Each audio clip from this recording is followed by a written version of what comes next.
Nirmala Sitharaman মহাশয়া finance মিনিস্ট্রির সমস্ত অফিসিয়ালকে north ব্লকে আটকে রেখেছে, এমনকি তাদের পরিবারের সাথেও কথা বলার সুযোগ নেই। কিন্তু কেন? 1 তারিখে বাজেট আসবে এবং বাজেট সম্বন্ধে সমস্ত ডিটেলস এদের জানা আছে।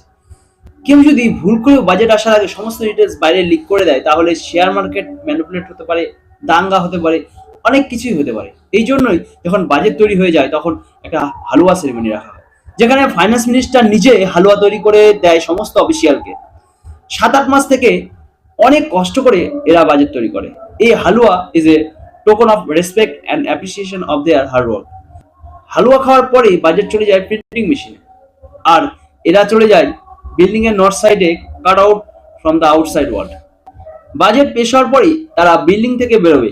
এই বাজেট যেটা আসছে সেটা ইন্টারিম বাজেট, মানে হলো এটাকে সরকারের ইনকাম আর খরচ জানা যাবে, কিন্তু নিউ পলিসি আর বাজেট অ্যালোকেশন এসব সম্পর্কে জানা যাবে না।